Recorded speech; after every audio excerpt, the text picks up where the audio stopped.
नारायण साकार हर की संपूर्ण ब्रह्मांड में सदा सदा के लिए जय जयकार हो, जय जयकार हो, जय जयकार हो। अपने परम ब्रह्म परमेश्वर परमात्मा नारायण साकार हरि जी सृष्टि के रचयिता, ब्रह्मांड के कुल मालिक, वेदों के वेद, हकीमों के भी हकीम, डॉक्टरों के भी डॉक्टर, जो सबके दुख तकलीफ हरने वाले हैं, अजर अमर अविनाशी परम पिता परमात्मा नारायण साकार हरि जी, उनके श्री पावन चरणों में कोटि कोटि प्रणाम। आप जैसे महापुरुष यहाँ सत्संग के माध्यम से इकट्ठे हुए, आप सभी महापुरुषों को मेरा कोटि कोटि प्रणाम। प्यारी दुलारी साध संगत जी, नारायण साकार हरि जी कौन है? नारायण साकार हरि जी का महत्व क्या है? आप लोगों के समक्ष रख रहे हूँ, तो सभी प्रेम से बोलिए नारायण साकार हरि जी की संपूर्ण ब्रह्मांड में सदा सदा के लिए जय जयकार हो, जय जयकार हो।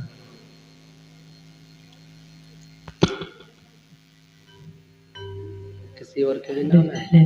किसी और के भी नाम है कि नहीं? क्यों? क्योंकि सबको स्वार्थ है।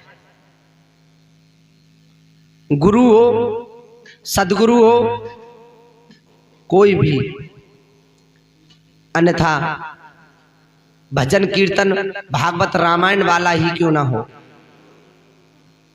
उनका भी स्वार्थ है। किस चीज का? मंदिर मस्जिद गुरुद्वारे भगत सियाने मुल्ला मौलवियों पर वह भी स्वार्थ से ही बंधे हैं। उनके पास जाओगे, मंदिर मस्जिद गुरुद्वारे कहीं पर भी चले जाइए, सब जगह नोट का, वोट, अगरबत्ती, धूपबत्ती, लौंग बतासे सामग्री, दान पात्र, जमीन जायदाद, कोठी बंगले, हीरे मोती जवाहरात का चढ़ावा मिलेगा, सब जगह मिलेगा। नारायण साकार हरि जी ने बताया है, इनकी बात कर रही हूं। ये है नारायण साकार हरि जी, कोई आदमी नहीं है। जिन नारायण साकार हरि जी की मैं बात कर रही हूं, उन नारायण साकार हरि जी ने मुझे समझाया है कि बेटा, ये जो संसार में लेते हैं, परमात्मा के नाम से ले रहे हैं, परमात्मा के नाम पर चढ़ावा चढ़वा रहे हैं, परमात्मा के नाम से दान पात्र लगाते हैं, और परमात्मा के नाम से जहां तक इनकी हो तो ये तन मन भी लूट लेते हैं। बहन बेटियों की आश्रमों में इज्जतें लुट जाती हैं, पता भी नहीं चलता। नारायण साकार हरि जी ने कहा है, संसार में जो आपसे मांगता है, जो आपसे ले रहा है, और जो आपसे दान चढ़ावा चढ़वा रहा है, वो आपको दे ही क्या सकता है? वो आपको कुछ नहीं दे सकता। यह पॉइंट दिमाग में, मन मस्तिष्क में रख लीजिए। आप लोग स्वार्थ से बंधे हैं। कहते हैं कि कार्य नहीं करेंगे तो खाने को नहीं देगा परमात्मा या भगवान। नारायण साकार हरि जी की दया कृपा से बताया जाता है, जब तू मां के उदर में उल्टा लटका था, तब तुझे खाने के लिए कौन देता था?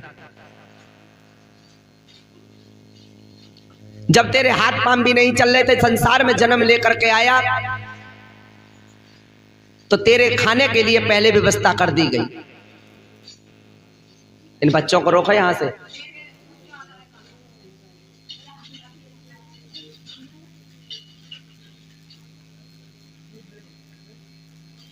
कि तेरे खाने के लिए पहले व्यवस्थाएं कर दी गई। मां के उदर में खिलाने वाले भी परमात्मा है।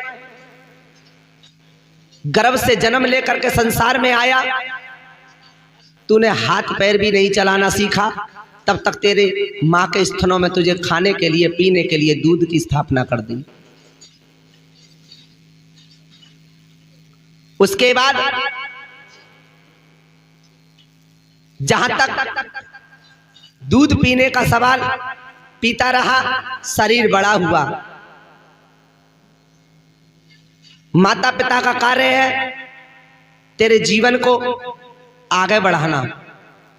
पढ़ाया, पाला पोसा, लिखाना पढ़ाना, सारे काम माँ बाप ने किए। दूसरे नंबर बताया जाता है, कहा जाता है, नारायण साकार जी का स्वयं का भी कहना है कि इस मानव तन को पाकर के तू चूके अब की बार। माता पिता पढ़ना सिखा देते हैं, लिखना सिखा देते हैं, चाचा ताऊ नाना मामा सगे संबंधियों को बता देते हैं और सब कुछ सिखा देंगे, लेकिन उसको ये नहीं बताते कि तेरा जन्म मानव कल्याण के लिए हुआ है, तेरा जन्म परमात्मा की भक्ति के लिए हुआ है, तेरा जन्म अपनी आत्मा का उद्धार कराने के लिए हुआ है। ये कभी नहीं बताते। वो जीव संसार में आकर फंस जाता है। काम, क्रोध, लोभ, मोह, अहंकार, शरीर का भान, जातिवादी कि मैं इस जात का हूं। संसार में नारायण साकार जी ने कहा कि एक ही पुरुष जानो बाकी सब नारी हैं। परमात्मा जो इस ब्रह्मांड का चला रहे हैं, जो नारायण साकार जी हैं, जो अजर अमर अविनाशी हैं, जो ना कभी जन्मते हैं ना कभी मरते, हमेशा काम धाम रहते हैं। एक बूंद से सब जग उपजा, सब में एक ही नूर समाया है, ना कोई बैरी ना कोई बेगाना है।